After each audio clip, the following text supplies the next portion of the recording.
செயற்கை நுண்ணறிவு தொழில்நுட்பத்திற்கு ஒரு இறுதி கட்டம் உண்டா? அதற்கு எல்லைகள் உண்டா? இந்த தொழில்நுட்பம் நிறைய இடங்களில் சோதனை முயற்சியாக செல்லக்கூடிய வாய்ப்புகள் இருப்பதால் வேறு சில இடங்களுக்கு இது விரிவாக்கம் செய்யப்படும் இந்த தொழில்நுட்பம் என்ற ஒரு சூழ்நிலை இருப்பதால் இதனுடைய உச்சம் என்னவாக இருக்கும், இதனுடைய இறுதி கட்டம் என்னவாக இருக்கும் என்பதை சற்று ஒரு சிறிய ஆய்வு செய்கிறேன். என்ன? செயற்கை கருவுறு செய்ய முடியும், ஆனால் செயற்கை மனிதனை உருவாக்க முடியாது. செயற்கை நுண்ணறிவு உருவாக்க முடியும், செயற்கை மனிதனை உருவாக்க இயலாது. ஆக இந்த அறிவாற்றல், மனித அறிவாற்றல் அடுத்த நிலையை அடைய வேண்டும், மனித அறிவாற்றல் சிந்திக்கும் திறன் பெருக வேண்டும் என்றால்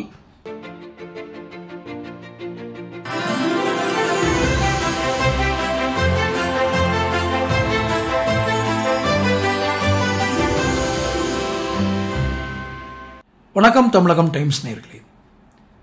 செயற்கை நுண்ணறிவு தொழில்நுட்பத்திற்கு ஒரு இறுதி கட்டம் உண்டா? அதற்கு எல்லைகள் உண்டா?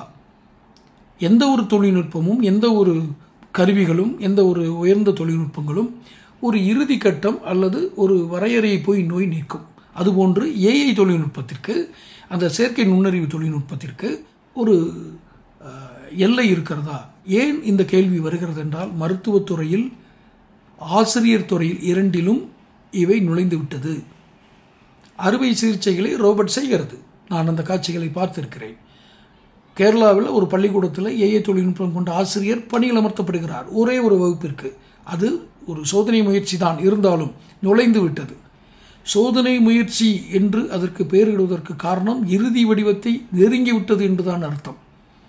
ஒரு துறை, அந்த ஆசிரியர் துறையின் இறுதி, அந்த டீச்சராக ஒரு ஆசிரியரை பணியாற்றுவதற்கு ஒரு தொழில்நுட்பம் தன்னுடைய எல்லையை விரிவுபடுத்தி விட்டது அல்லது அதன் இலக்கை அடையப் போகிறது என்பதற்கான அடையாளம் தான் சோதனை முயற்சி. சோதனை முயற்சியில் பெரிய தோல்விகள் வராது, சின்ன சின்ன தவறுகள் வேண்டுமானால் திருத்தப்படலாம். ஆனால் பெரிய தோல்விகளில் சோதனை முயற்சிகள் பெரிய தோல்விகள் முடியாது. ஒரு சிறிய தவறுகள் இருக்கும், அந்த தவறை சரி செய்து அடுத்த கட்டத்துக்கு போவதற்காகத்தான் சோதனை முயற்சி என்னும் பொழுது இது மனித வளம் பயன்படுத்தக்கூடிய இடங்களில், மனித வளம் மட்டுமே செயல்படக்கூடிய இடங்களில், மனித சிந்தனைகளின் மூலமும் செயலாக்கங்கள், செயல் சக்தியின் மூலமும் நடைபெறக்கூடிய இடங்களில் நடைபெறும் என்று நினைத்த இடங்களில் மட்டும், இதைகளால் மட்டுமே நடக்கும் என்று நினைத்த இடங்களில் செயற்கை நுண்ணறிவு தன்னுடைய தடங்களை பதிக்க ஆரம்பித்து விட்டது எனும் பொழுது இது எதன் எல்லை வரை செல்லும், இது எதன் எல்லை வரை செல்லும் என்பதை ஆய்ந்துவிட்டால் இதை குறித்த படிப்புகள், பட்டப்படிப்புகள், ஏஐ இன்ஜினியரிங் இன்னைக்கு ரொம்ப லீடிங்கில் இருக்குது. டேட்டா சயின்ஸ், இந்த ரெண்டும் ஒரு லீடிங்கில் இருக்கிற ஒரு இது.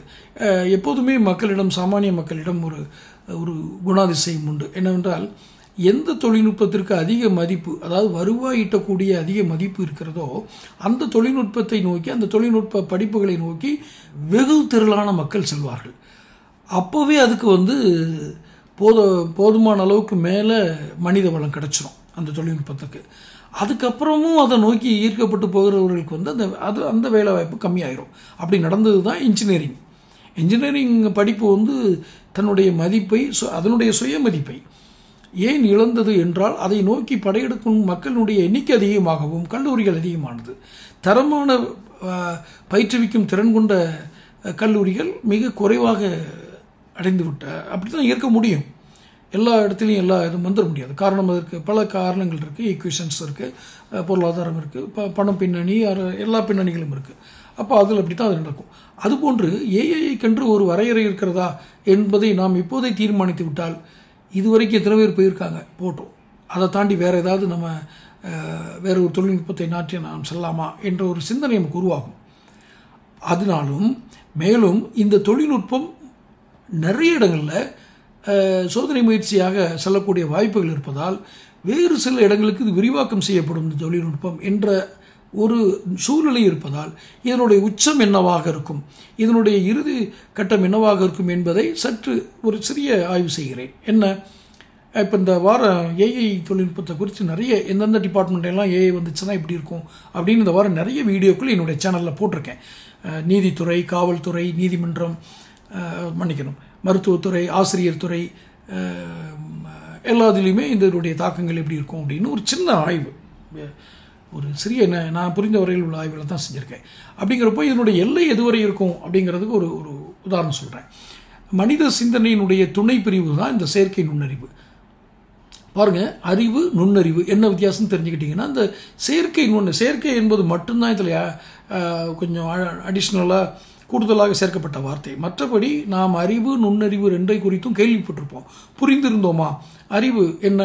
ஒரு மூளை தகவல்களை சேகரித்து சாதக பாதகங்களை அது கற்றுக்கொண்ட வகையில் பிரித்தெடுத்து ஒரு பகுதியாக சேமிக்கும். நான் ஏற்கனவே நம்முடைய சேனலில் ஒவ்வொருவருக்குள்ளும் இருக்கும் ஜெராக்ஸ் மிஷின் போட்டிருக்கேன். அதான் பதிவு செய்யும், பதிந்து வைக்கும், பொதிந்து வைக்கும், சேமித்து வைக்கும். இப்படி வைக்கப்பட்டிருக்கிற அந்த இதுகள் பேர் தான் அறிவு. அது மூளையில் பதிந்திருக்கும் ஒரு பகுதி அறிவு. அந்த அறிவு உயர்ந்ததா குறைந்ததா நியாயமானதா அநியாயமானதா என்பதெல்லாம் வேறு. அது தன்னுடைய வாழ்க்கை முறைக்கு தகுந்தவாறு அந்த மூளை தன்னை தகவமைத்து கொண்டே வரும். அதில் தான் அறிவு.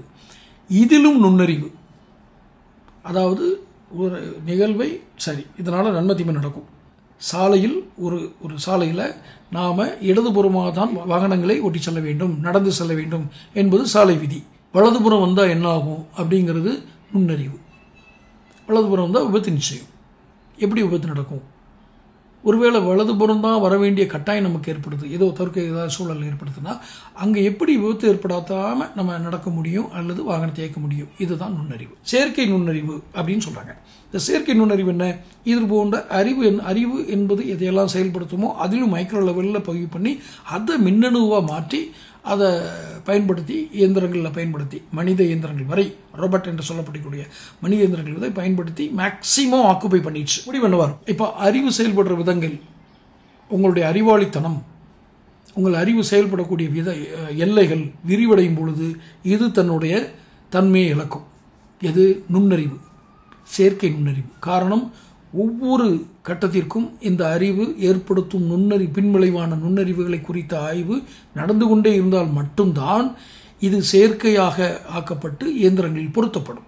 மனிதன் தன்னுடைய அறிவாற்றலை இன்னும் மேம்படுத்த வேண்டிய ஒரு காலச்சூழலில் இருக்கிறான் என்பதற்கான முதல் அறிகுறி தான் செயற்கை நுண்ணறிவு. செயற்கை நுண்ணறிவை ஒருவர் தயார் செய்து விடுகிறார். ஒரு செயற்கை நுண்ணறிவு தயார் செய்யப்படுகிறது.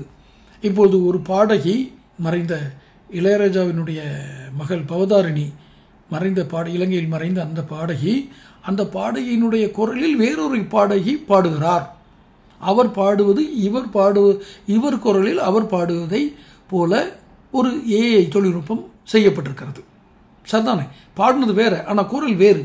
இப்போ நான் பாடுறேன் அப்படின்னு வச்சுக்கோங்களேன், நான் பாடுறதையே என்னுடைய குரலையே எஸ்பி பாலசுப்ரமணியத்தோட குரலாக நான் பாடுவது, எஸ்பி பாலசுப்ரமணியம் பாடுவது போன்று உருவம் மாற்ற முடியாது, ஆனால் ஒளியை மாற்ற முடியும்.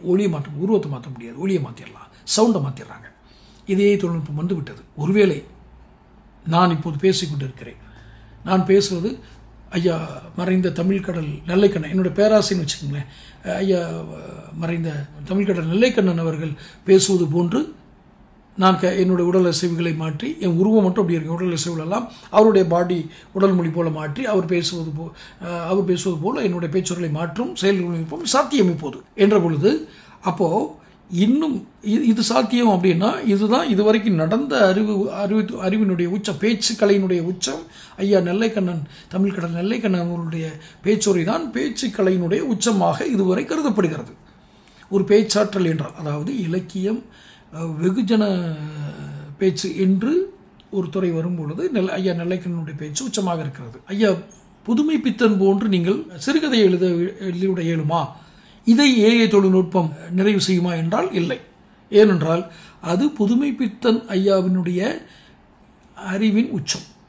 அதிலிருந்து கருத்துக்கள் பிறக்கிறது, கருத்துக்கள் தான் எழுத்துக்களாக மாறுகிறது.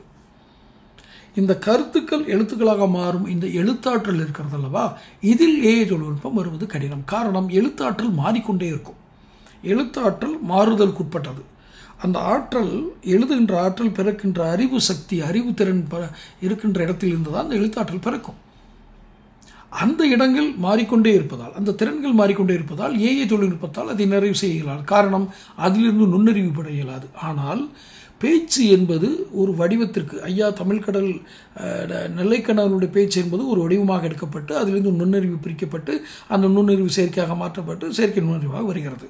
ஐயா பாலகுமாரன் எழுத்தாளர் மறைந்த எழுத்தாளர் பாலகுமாரன் ஐயா மாதிரி நீங்கள் எழுத முடியுமா, இதற்கு ஏஐ தொழில்நுட்பம் பயன்படுத்தப்படுமா என்றால் இல்லை. நான் உதாரணங்களுக்கு ஏஐ தொழில்நுட்பத்தினுடைய எல்லையை குறிப்பிடுவதற்குத்தான் இதையெல்லாம் சொன்னேன். இன்னும் பல உதாரணங்கள் இருக்கிறது. எந்த ஆற்றல் நுண்ணறிவாக மாற்றப்பட்டு செயற்கை நுண்ணறிவுக்கு செல்லும், எந்த ஆற்றல் நுண்ணறிவாக மாற்ற இயலாது, அது செயற்கை நுண்ணறிவாக செல்லாது என்பதை வித்தியாசப்படுத்த தான் என்னால் என்ற ஒரு அர்த்தத்தை சொன்னேன். ஆக அறிவு பலங்கள் கூடும் பொழுது நுண்ணறிவு மாறுபடும்.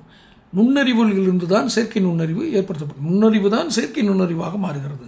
நுண்ணறிவு என்பது அறிவு வரையறுக்கப்பட்டதாகிவிட்டால், ஆற்றல் வரையறுக்கத்தக்கதாக மாறிவிட்டால், ஆகிவிட்டால் நீங்கள் நுண்ணறிவு அதிலிருந்து வரையறுக்கப்பட்டதாகிவிடும். வரையறுக்கப்பட்டது உபகரணங்களாக மாறும். அதைத்தான் இயந்திரங்கள் என்பது என்ன? மனிதன் செயல்கூடிய வேலைகளை இயந்திரங்கள் செய்யும். மறு உருவாக்கம் என்பது அளவுக்கு மனிதன் வளர்ந்து விட்டான், குளோனிங். ஆனால் இனப்பெருக்கம் என்பது செயற்கையாக முடியாது. செயற்கை கருவுறு செய்ய முடியும், ஆனால் செயற்கை மனிதனை உருவாக்க முடியாது. செயற்கை நுண்ணறிவு உருவாக்க முடியும், செயற்கை மனிதனை உருவாக்க இயலாது. ஆக இந்த அறிவாற்றல், மனித அறிவாற்றல் அடுத்த நிலையை அடைய வேண்டும். மனித அறிவாற்றல் சிந்திக்கும் திறன் பெருக வேண்டும் என்றால், பெருகினால் மட்டுமே நுண்ணறிவு மாறும்.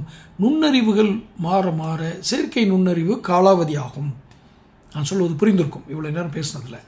செயற்கை நுண்ணறிவுகள் காலாவதி ஆகும் பொழுது அந்த தொழில்நுட்பத்திற்கான தேவைகள் குறையும். ஆக அதற்கு முன்னால் மனித ஆற்றல் பயன்படும் விதம், மனித சிந்திக்கும் திறன் இன்னும் அது அடுத்த நிலையை அடையும் வரை செயற்கை நுண்ணறிவுக்கு ஒரு டிமாண்ட் இருக்கும். அந்த செயற்கை நுண்ணறிவு எப்போ அறிவு ஆற்றல் மாறுகிறது, தன்னுடைய எல்லையை பெருக்கிக் கொள்கிறதோ நுண்ணறிவு மாறும். செயற்கை நுண்ணறிவு அடுத்த கட்டத்துக்கு போகணுன்ற கட்டாயத்துக்கு தள்ளப்படும்.